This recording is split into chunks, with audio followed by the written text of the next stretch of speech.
mengenal Nabi Muhammad dan mengenal agama Islam dengan dalilnya. Berilmu ini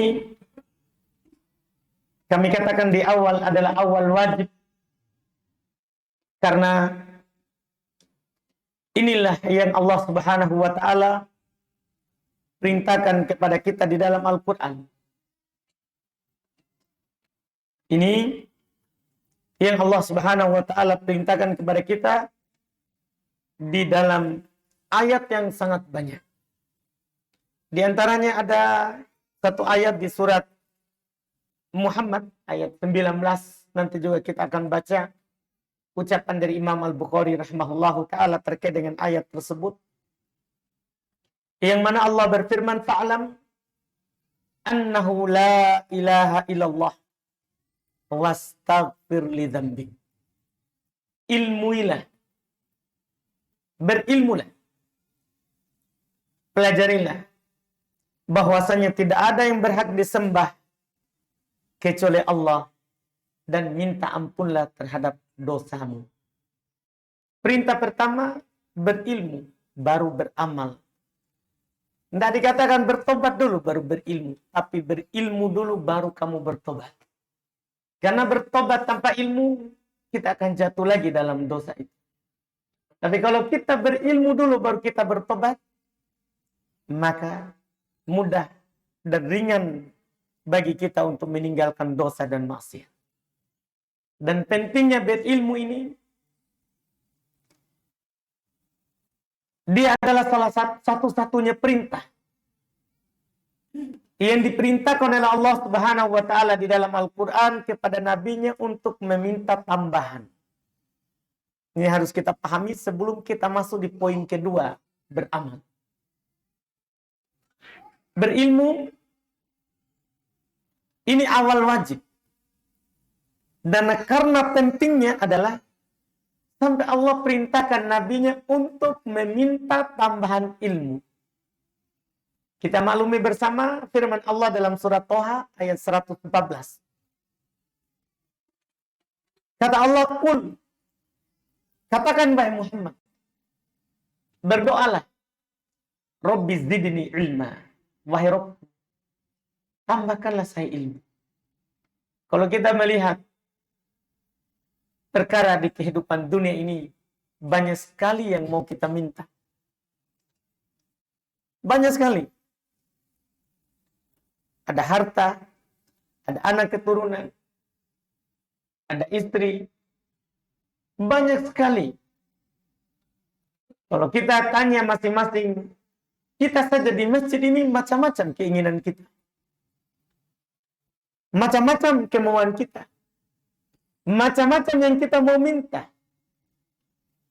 Tapi satu-satunya yang Allah perintahkan nabinya untuk meminta tambahan, dan perintah kepada nabi adalah perintah kepada kita umatnya, adalah perintah untuk berdoa tambahan ilmu. Allah katakan, Rabbi zidni ilma. Wahai Rabb, tambahkan ilmu. Syekhul Islam Ibnu Taimiyah rahimahullah ta'ala, beliau selalu berdoa dengan doa, ya mufahimah Sulaiman fahimni. Ya Allah, yang memberikan pemahaman kepada Nabi Sulaiman, pahamkan saya tentang agama. Wa ya muallima Ibrahim, alimni. Wahai yang mengajarkan Ibrahim, ajarkan saya ilmu. Makanya Syekhul Islam Ibnu Taimiyah bagaimana luasnya ilmunya. Iya. Karena beliau selalu meminta tambahan ilmu. Meminta tambahan ilmu. Karena tambahan ilmu ini dan berilmu itu adalah yang pertama sekali harus kita miliki. Oleh karena itu generasi terbaik, yaitu muridnya Nabi SAW. Mereka adalah orang yang paling bersemangat untuk belajar. Kita tidak akan baik kalau kita tidak seperti mereka. Kalau ada salah seorang dari kita mau baik, tidak mau belajar, tidak mungkin. Itu hayalan. Itu dibilang hayalan saja. Atau dikatakan mau bermimpi tapi tidak mau tidur. Dia mau sekali bermimpi tapi tidak tidur. Tidak mungkin. Artinya mau baik seperti para sahabat, tapi tidak mau menempuh jalan yang mereka tempuh. Di pertemuan ini, sebelum kita nanti masuk, insya Allah di pertemuan depan, poin yang kedua, kewajiban yang kedua setelah berilmu, saya ingin menyebutkan kepada jemaah sekalian, bagaimana kisahnya orang-orang terdahulu dalam belajar. Dalam memperjuangkan yang namanya ilmu. Karena dalam kisah itu akan memberikan kita peringatan dan pelajaran. Karena Allah Subhanahu wa taala berfirman dalam Al-Qur'an, "Laqad kana fi qisasihim ibratun liulil albab." Sungguh telah ada dalam kisah-kisah mereka orang terdahulu itu pelajaran bagi yang punya hati. Setiap kita kalau memiliki hati yang hidup, mendengarkan kisah belajarnya orang terdahulu sehingga mereka menjadi orang yang punya ilmu sampai saat ini mereka disebut sampai amalan mereka berharga dan bernilai, itu akan membuat kita ingin dan bersemangat tentunya untuk belajar. Bagaimana kesungguh-sungguhan mereka dalam mengumpulkan ilmu, bagaimana keseriusan mereka dalam belajar, bagaimana semangatnya mereka di dalam mendengarkan hadis. Saya akan sebutkan beberapa di sini mulai dari sahabat, laki-laki dan perempuan. Kemudian ulama setelahnya. Yang pertama, semangatnya Abu Hurairah. Kita tahu bersama Abu Hurairah. Dia adalah seorang lelaki yang Islamnya itu belakangan. 3 tahun terakhir sebelum Nabi meninggal. Tapi dia adalah orang yang paling banyak meriwayatkan hadis Nabi secara mutlak. Tidak ada lagi yang di atasnya Abu Hurairah. Ia menukilkan ilmu. Karena kesungguh-sungguhannya dalam belajar, itu tentunya yang pertama. Yang kedua, dia telah berkorban banyak untuk mendengarkan hadis. Dia rela lapar, tidak makan, tidur di masjid untuk belajar, mengikuti Rasulullah di jalan-jalan Madinah. Di jalan-jalan Madinah. Dan semangatnya dia dalam mendengarkan hadis. Imam Al-Bukhari rahimahullah ta'ala, beliau menyebutkan satu bab dalam Sahih Bukhari, bab al-hirs alal hadis, bab semangat mendengarkan hadis. Setelah menyebutkan bab itu, dia sebutkan hadis dengan sanadnya dari Abu Hurairah. Kisahnya Abu Hurairah. Abu Hurairah berkata, "Ya Rasulullah, man as'adun nasi bi syafa'atika yaumal qiyamah." Jadi dia bukan hanya bertanya tentang dunia ini. Gimana cara saya hidup dunia supaya bahagia? Gimana saya di dunia ini supaya harta saya berkah? Gimana saya supaya menjadi orang yang selamat dalam kehidupan dunia ini?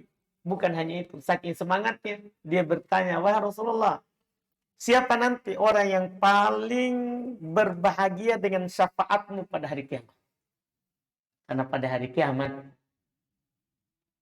tidak ada seorang pun yang bisa membantu kita, kecuali amalan yang pernah kita lakukan, dan juga dengan syafaat Nabi Muhammad SAW. Jadi Abu Hurairah bertanya, "Wahai Rasulullah, siapa orang yang paling beruntung, yang paling berbahagia dengan syafaatmu pada hari kiamat?" Sebelum menjawab, Nabi berkata kepadanya. Nabi tidak langsung jawab pertanyaannya. Kata Nabi kepadanya, "Laqad dzanantu ya Abu Hurairah an la yas'alani an hadzal hadits ahadun awwalu mink lima ra'aitu min hirsika 'alal hadits Masya Allah. Tunggu Abu Hurairah, saya telah yakin tidak ada seorang pun yang akan bertanya kepada saya tentang masalah ini yang lebih pertama daripada kamu. Karena saya melihat semangatmu untuk mendapatkan hadis. Jadi yang disebut oleh Nabi, ini muncul karena semangat.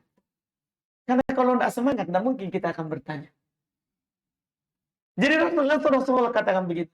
Saya telah yakin, tidak ada seorang pun yang bertanya kepada saya tentang ini kecuali yang lebih pertama daripada kamu. Kiamat adalah orang yang berkata la ilaha illallah ikhlas dari dalam hatinya. Itulah orang yang mendapatkan syafaat. Siapa yang mau mendapatkan syafaat Nabi di hari kiamat, jangan syirik. Jangan pernah berdoa ke kuburan, meminta kepada pohon, meminta kepada batu, meminta kepada sungai, laut. Jangan pernah. Kalau mau mendapatkan syafaat Nabi. Kalau tidak mau, silakan. Meminta kepada selain Allah. Jadi poinnya adalah yang pertama sekali itu. Bagaimana ini semangatnya Abu Hurairah sampai bertanya keadaan hari kiamat. Makanya dia adalah orang yang paling berbahagia dalam hidupnya. Abu Hurairah ini orang yang paling berbahagia dalam. Memang awal saat belajar susah. Susah sekali. Tapi setelah itu Nabi meninggal, belum fokus dalam menyampaikan ilmu. Dan dia menjadi orang yang paling berbahagia. Orang yang paling banyak didatangi oleh orang lain. Karena apa? Hadis, ilmu.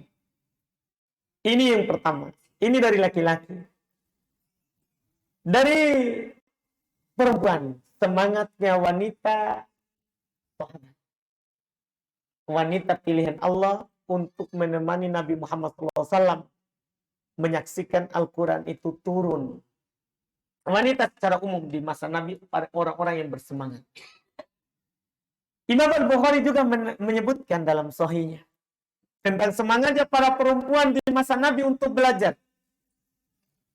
Ketika Islam sudah makin banyak yang mengikuti, sehingga Nabi SAW kebanyakan waktunya bersama laki-laki. Menyampaikan ilmu, menyampaikan hadis, menyampaikan Quran. Sampai para perempuan merasa telah kalah. Dinukil oleh Abu Sa'id Al-Khudri radhiyallahu ta'ala anhu dalam Sahih Bukhari. Beliau bercerita qalatin nisa lin Nabi sallallahu alaihi wasallam. Para perempuan berkata kepada Nabi sallallahu alaihi wasallam, "Ghalaba alaika ar-rijal." Ghalabana alaika ar-rijal. Para laki-laki telah mengalahkan kami untuk bertemu denganmu. Sebelumnya kan para perempuan juga bisa datang bertanya kepada Nabi Rasulullah. Apa hukum begini? Bahkan di antara mereka ada yang bertanya, wahai Rasulullah, bagaimana kalau perempuan mimpi basah? Apakah ada juga wajib mandi seperti laki-laki mimpi basah? Sampai masalah dalam. Masalah dalam. Sebagian mereka bertanya, ya Rasulullah, bagaimana itu tanda suci dari haid? Rasulullah jelaskan, kalau keluar cairan putih, bagaimana kalau tidak ada? Ya kamu masukkan kapas di tempat keluarnya darah. Kalau kering, maka sudah suci. Jadi mereka bertanya kepada Rasulullah, ini di awal. Setelah Islam, banyak para laki-laki masuk Islam. Ya, dari kalangan orang yang berhijrah dan orang Ansor. Maka perempuan merasa tersingkirkan. Karena sibuknya Rasulullah SAW dengan para laki-laki. Sampai di antara mereka ada yang bilang begitu. Ini kenapa dia ngomong begitu? Semangatnya dia mau belajar. Dia bilang, wahai Rasulullah, kaum laki-laki telah mengalahkan kami untuk belajar kepadamu. Apa dia bilang setelah itu? Faj'al lana yauman min nafsik. Tolong jadikan untuk kami satu hari khusus. Engkau berceramah, sampaikan hadis kepada kami. Terserah itu dari dirimu, kapan saja. Rasulullah menjawab panggilan itu. Membuat, kalau kita sekarang pengajian Muslim. Pengajian Muslim. Maka Rasulullah SAW menjanjikan suatu hari khusus berjumpa dengan mereka, menyampaikan ilmu kepada mereka. Ini para perempuan, tolong janjikan kepada kami satu hari, tentukan, supaya kami juga bisa belajar. Semangatnya perempuan. Di masa itu, secara khusus, kita bisa melihat bagaimana semangatnya Ummu Salamah. Salah seorang perempuan terbaik di masa Nabi SAW. Ketika suaminya meninggal, Abu Salamah, ya, dia dinikahi oleh Rasulullah Sallallahu Alaihi Wasallam. Dalam riwayat Imam Muslim disebutkan, ya, dia bercerita tentang dirinya. Kuntu asma'un nas yadhkurunal haud. Dulu saya mendengarkan orang-orang menyebutkan tentang telaga Nabi. Tapi walam asma' dzalika min Rasulillah. Tapi saya tidak pernah mendengarkan langsung. Saya dapat dari orang lain bahwa Nabi SAW memiliki telaga pada hari kiamat. Falamma kana yauman min dzalika. Tatkala datang suatu hari, wal jariyatu tamsyutuni. Waktu itu pembantu saya sedang menyisir saya. Sedang menyisir rambut saya. Fasami itu Rasulullah SAW yaqul. Lagi sisir ini kegiatan di dalam rumah. Dia lagi disisirkan rambutnya oleh pelayannya. Bagaimana lihat mereka ini? Iya, tidak ada alasan bilang, tunggu dulu nanti, sisir dulu. Atau masak dulu, atau apa dulu. Tidak, kalau ada panggilan, lihat, kalau dengar ilmu. Ini perempuan dulu. Iya. Perempuan sekarang, na'udzubillah. Sebagian mereka. Banyak juga yang semangat, alhamdulillah. Kalau mendengarkan taklim, mereka mengajak suaminya, ayo kita ke sana. Dengarkan taklim. Tapi tidak diragukan, tidak samar bagi kita bagaimana para perempuan sekarang lebih mementingkan ya mulut dan perutnya ya daripada ilmu agama. Lihat ini, kalau kita mau jadi perempuan yang baik seperti itulah, seperti inilah yang harus kita lakukan. Jadi suatu hari dia lagi disisir rambutnya. Sudah dipahami? Sebagaimana dalam hadis yang lain, Ummu Salamah ini adalah perempuan yang tebal rambutnya. Dia ceritakan, dia adalah perempuan yang tebal rambutnya. Jadi saat itu dia lagi disisir. Tapi dia dengar Nabi SAW berkata, Ayuhan nas, mulai berceramah. Mulai menyampaikan ilmu. Wahai sekalian manusia. Ketika mendengarkan itu dia bilang,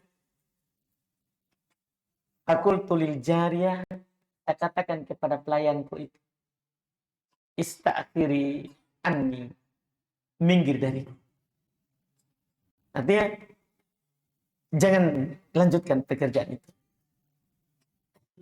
Qalat, pelayan itu bilang kepada Ummu Salamah, innama da'a rijal, walam yad'un nisa. Rasulullah mengajak bicara, menyampaikan ilmu kepada laki-laki, bukan perempuan. Kan Nabi bilang, wahai sekalian manusia. Jadi pelayan ini bilang, itu kan para laki-laki yang Nabi ajak bicara, yang Nabi mau sampaikan ilmu itu. Bukan perempuan. Ya artinya, kita lanjut saja kerjaan kita. Lanjut saja kerjaan kita. Apa katanya? Dia berkata kepada pelayannya, ini menunjukkan semangatnya yang tinggi untuk belajar. Dia bilang kepada pelayannya, inni minan nas. Saya termasuk manusia. Baik, saya ini termasuk manusia. Artinya saya juga dipanggil Rasulullah untuk mendengarkan itu ilmu. Ini Ummu Salamah radhiyallahu taala anha, bagaimana dia menunda pekerjaan dunianya untuk mendengarkan hadis. Untuk mendengar mendengarkan hadis, padahal bukan ajakan khusus untuk dia. Bukan hanya laki-laki yang butuh, juga perempuan. Tapi juga perempuan. Ini bagaimana semangatnya para sahabat laki-laki dan perempuan.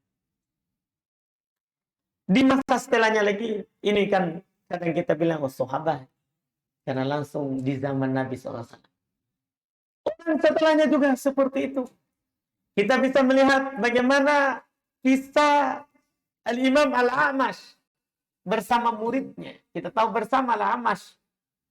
Dia adalah seorang ulama hadis besar yang memiliki banyak hadis dan tidak diragukan akan kekuatan hafalannya.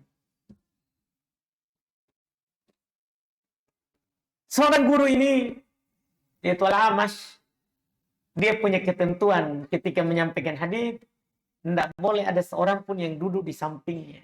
Kalau mau duduk di depan saja, tidak boleh di samping. Dia tidak mau terganggu dengan orang lain. Tapi belum buta. Belum buta. Iya. Cuman belum tidak mau ada orang di kiri kanan.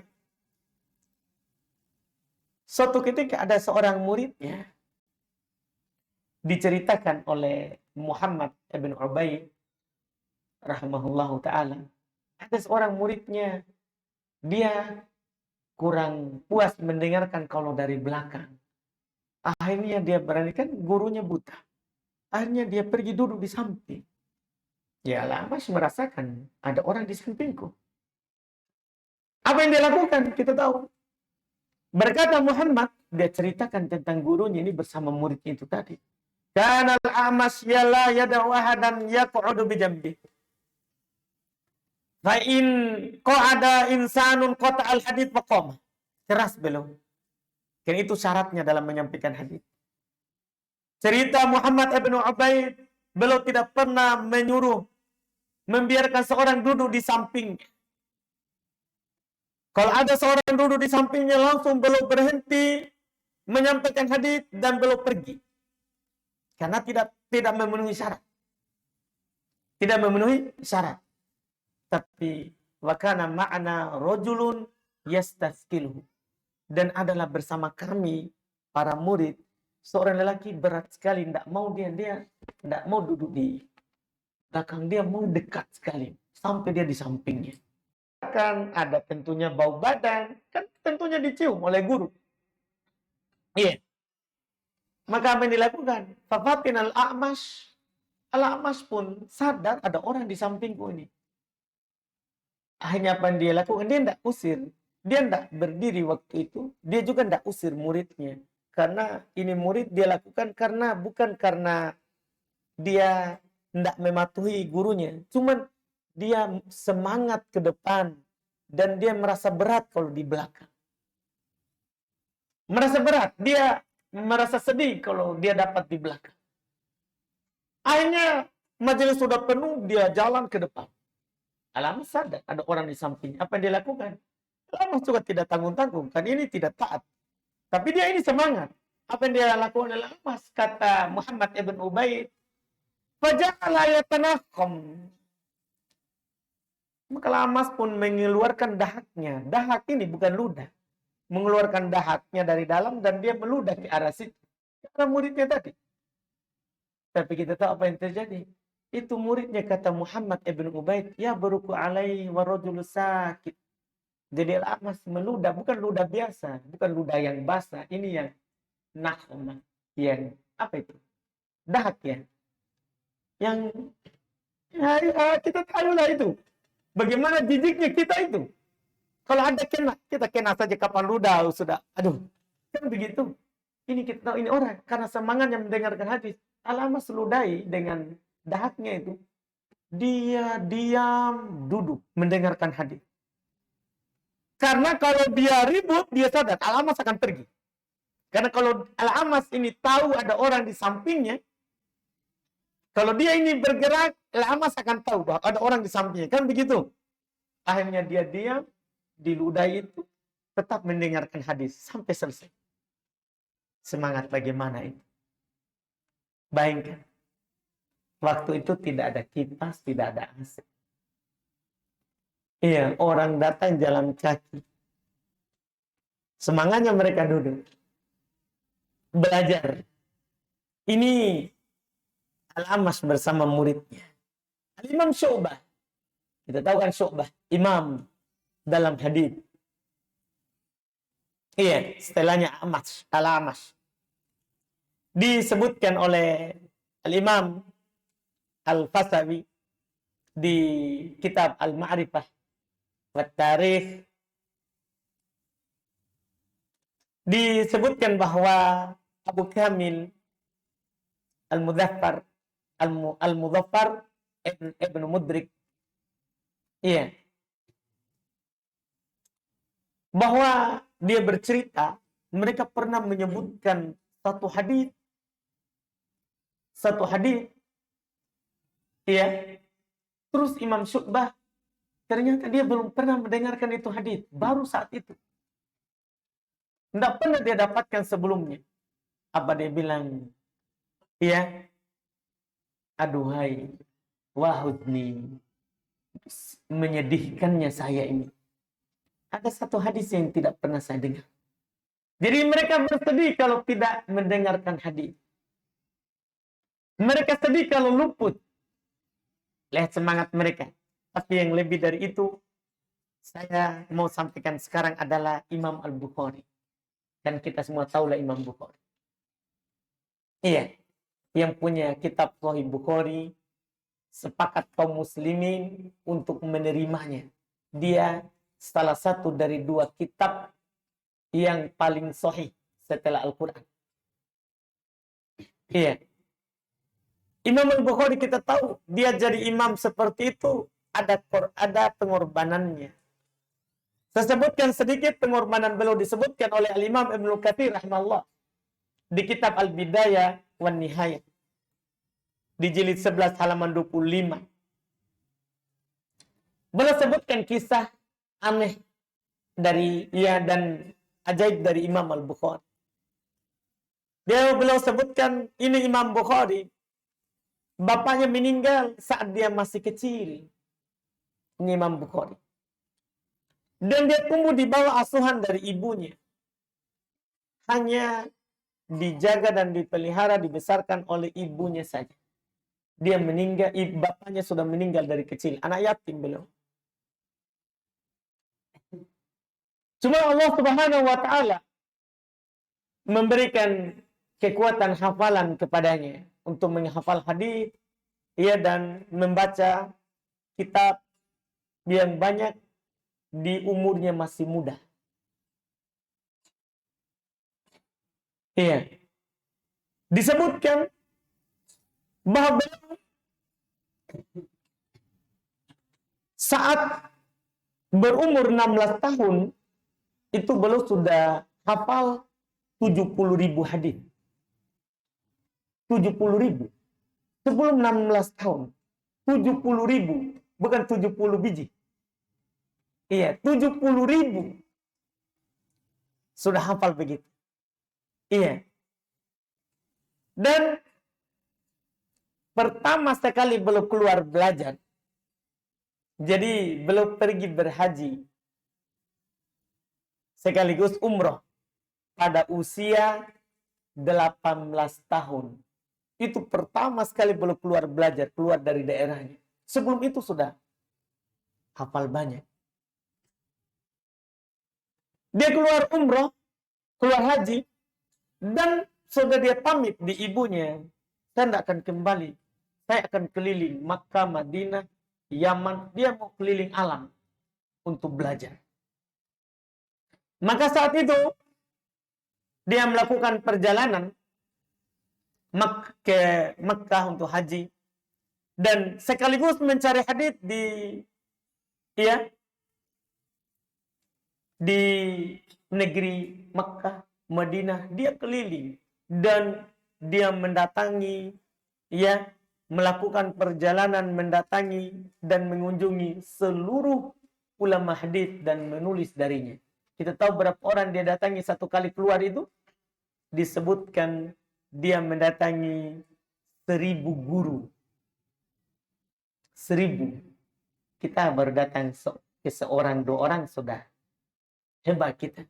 Sudah merasa, saya cukup ustadz itu saja. Sebagian kita ada yang bertahun-tahun satu ustadz saja. Tidak mau ke ustadz lain dengar ilmu. Ya, alhamdulillah, al-muhim dia semangat. Tapi itu kurang. Kurang. Kan ilmu itu tidak diberikan kepada seorang saja. Ilmu itu dibagi oleh Allah di banyak orang. Di banyak orang. Iya. Ini Imam Bukhari. Dia mendengarkan hadis dari 1000 guru. Di keluarnya itu. Dan disebutkan di saat perjalanannya itu ya. Oleh ulama teman yang lain yaitu Umar ibn Hafs al-Ashqar. Kunna ma'al Bukhari bil Basrah. Kami bersama Imam Bukhari di Basrah. Naktub. Kami tulis hadis dalam perjalanan mencari ilmu hadis. Kami tulis hadis bersama. Tapi faqatnahu ayyaman. Ini terakhir. Ya. Kami pun kehilangan dia beberapa hari. Kami kehilangan dia beberapa hari. Kok tiba-tiba tidak ada. Ini supaya kita tidak kaget. Maksudnya ini Imam Bukhari. Dia dapat sebanyak begitu. Apa pengorbanannya? Jangan sampai kita merasa lancar-lancar saja. Tidak. Ini salah satu kisahnya dan banyak lagi kisah yang lain dalam perjalanannya. Ini satu saja supaya tidak panjang, supaya jadi pelajaran untuk kita. Kami pun kehilangan dia beberapa hari. Maka kami pun sahabatnya sepakat, kita cari di rumahnya, di penginapannya. Iya. Tsumma wajadnahu fi baitin wa uryanan. Ternyata kami pergi ke rumahnya, ke penginapannya, bukan ke rumah ibunya. Ini sudah keluar dari tempat kampungnya.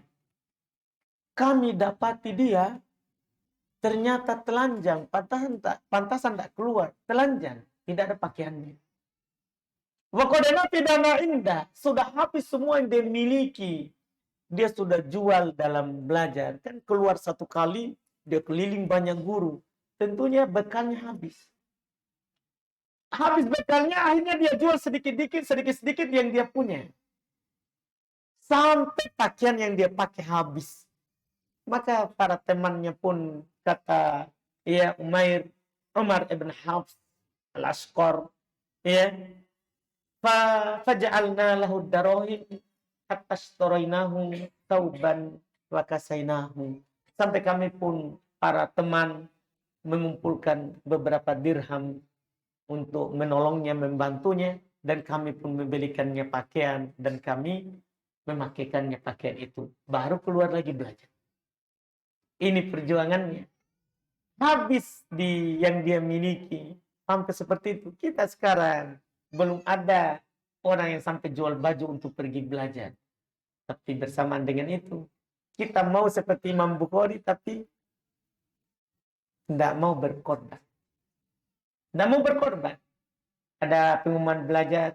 Capek, saya sudah kerja dari jam 8 sampai jam 5. Istrinya aja, ayo kita pergi taklim. Oh, tidak lihat, mana matamu? Saya ini keluar dari pagi. Dia tidak tahu.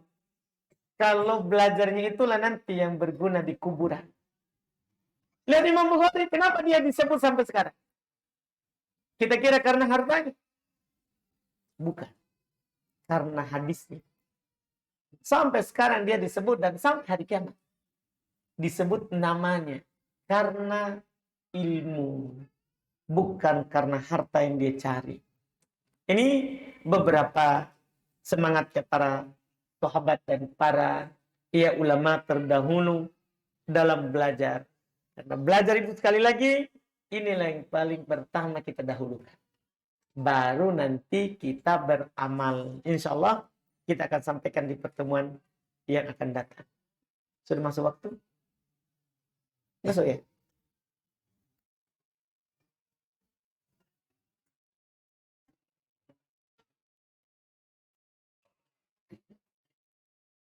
Belum, masih 7 menit. Tapi jam 8 menit. Baik. Alhamdulillah. Tapi saya tadi dengar adzan, saya kira sudah masuk. Baik. Iya, siapa kalau ada yang ingin bertanya, tafadhol. Boleh bertanya sebelum kita tutup. Silakan. Nah, baik.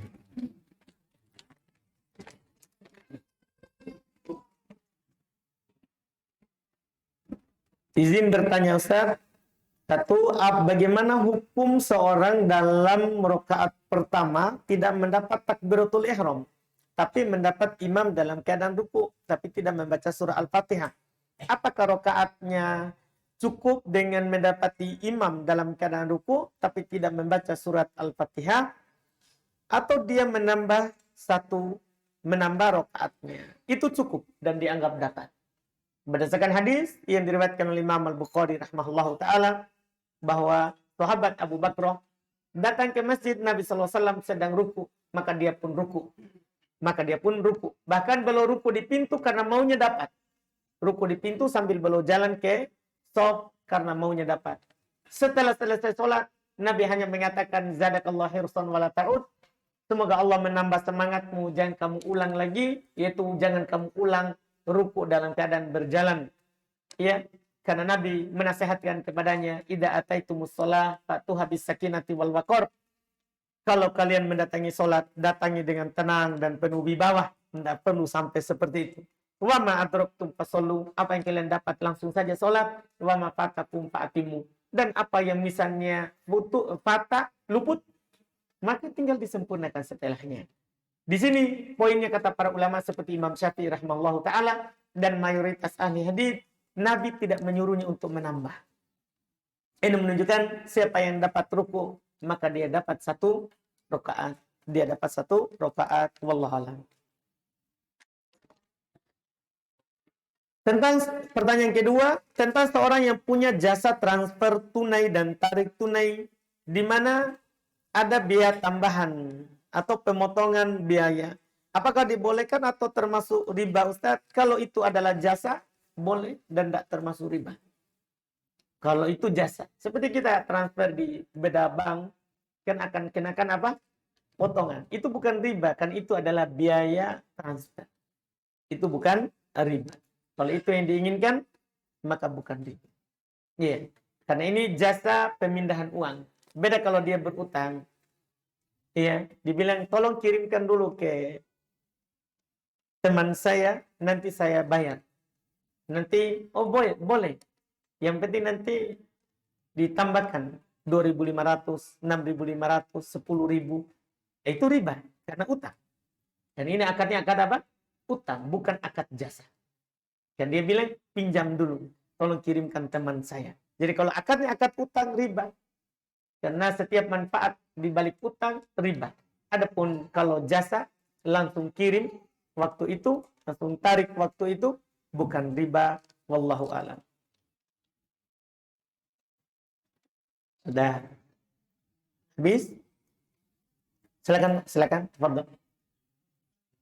Silakan.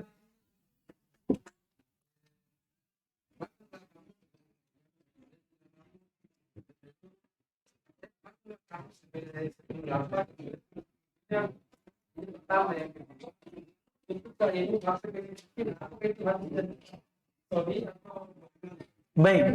Untuk yang pertama, maksudnya kita dari makan dan minum, kita kan dilarang berlebihan. Dilarang kita makan dan minum apa? Berlebihan. Cuman sekali-sekali tidak apa-apa kita makan kenyang. Karena Nabi SAW pernah makan sampai kenyang bersama sahabat. Bersama Abu Bakar, bersama Umar. Jadi dari situ, hadis itu tidak mutlak. Itu hanya irsyad. Itu hanya tuntunan. Hanya tuntunan dari Nabi SAW. Adapun yang kita sebutkan kedua, itu bukan hadis. Itu bukan hadis. Kalau hadis itu palsu. Iya, masa tuntut ilmu di negeri Cina? Apa yang kita belajar di sana? Ilmu apa? Ilmu buat baju. Iya, itu bukan hadis, Pak. Disebutkan oleh para ulama, itu termasuk ucapan yang mustahharah, yang terkenal di kalangan manusia, tapi minal maudu'ah, termasuk palsu. Termasuk hal yang palsu. Bagaimana cara menasihati istri yang masih meninggikan suara melawan kepada suami? Iya. Kalau bisa dikasih tahu langsung, alhamdulillah. Kalau tidak, doakan saja. Doakan saja hidayah untuknya. Dan lihat juga, siapa tahu memang suaranya tinggi. Ya, kita orang Bugis, dia orang Jeneponto, otomatis tinggi suaranya. Jangan sampai kita pergi mengeluhkan istri tak tinggi suaranya. Nah memang dia orangnya suaranya tinggi. Begitu memang dari dulu. Iya. Atau dia orang pinggir laut. Kita tahu kan orang pinggir laut. Kalau ngomong pasti keras karena melawan ombak. Iya. Kan begitu. Kita harus pahami. Dia orang, siapa tahu dia orang pulau. Atau dia orang gunung. Kita tahu kan gunung, rumahnya jauh-jauh. Sehingga kalau ngomong butuh teriak. Ketika dia tinggal di kota, tidak masalah. Nabi maafkan orang seperti itu. Ketika datang orang Arabi, kita tahu bersama bahwa tidak boleh meninggikan suara melebihi suara Nabi. Itu ayat. Akan batal amalan kalau terkait dengan Nabi. Datang orang Arabi, orang tinggi suaranya. Hanya apa? Nabi melawan dengan suara yang lebih tinggi lagi. Supaya tidak batal amalannya. Jadi kita harus pahami begitu. Kita anzilin nas manazilahum. Iya, dudukan orang itu posisinya masing-masing. Kita harus pahami. Siapa tahu istri tak termasuk situ, tapi anggaplah dia tinggi karena melawan, karena ia memang begitu, maka kita bersabar terhadapnya. Alhamdulillah kita punya istri. Banyak orang di sana tidak punya istri yang tinggi suaranya, tidak punya rendah. Jadi kita bersabar, doakan hidayah untuknya, berlemah lembutlah kepadanya. Berlemah lembutlah kepadanya dalam menasehatinya. Kemudian berikutnya, bagaimana hukumnya sebagai seorang broker atau perantara atau marketing? Kalau dibilang seperti makelar, perantara penghubung antara penjual dan pembeli, boleh. Boleh. Dibolehkan seorang itu menjadi wakil. Dan dibolehkan dia ambil keuntungan dengan persetujuan dari pihak pembeli atau penjual. Dia mewakilkan siapa? Kalau dia mewakilkan penjual, ya, maka boleh diambil keuntungan dari situ dengan kesepakatan dari si penjual. Demikian pula kalau dia mewakili pembeli, boleh dia mengambil keuntungan dengan kesepakatan si pembeli. Iya, saya akan belikan, tapi saya mau sekian satu potong barang 1.000 misalnya. Kalau dia sepakat, boleh. Boleh seorang itu menjadi wakil. Bagaimana hukumnya seorang PNS yang mengambil atau apa ini? Yang menyambi atau punya sampingan berdagang. Kalau ini tanya sama pihak yang mengangkat kita PNS. Kalau ada larangan memang untuk berdagang, tidak boleh. Kita fokus bekerja. Kalau tidak ada larangan, mubah. Kalau tidak ada larangan, ya penting kita tetap bertanggung jawab terhadap pekerjaan kita. Jangan sampai gara-gara kita berdagang, kita tidak amanah. Kita tidak amanah. Iya, itu wallahu alam. Baik, kita cukupkan. Alhamdulillah, mudah-mudahan bermanfaat. InsyaAllah kita akan lanjut lagi di pertemuan akan datang dengan pembahasan berikutnya. Subhanaka wa bihamdik, asyhadu an la ilaha illa anta, astaghfiruka wa atubu ilaik. Assalamualaikum warahmatullahi wabarakatuh.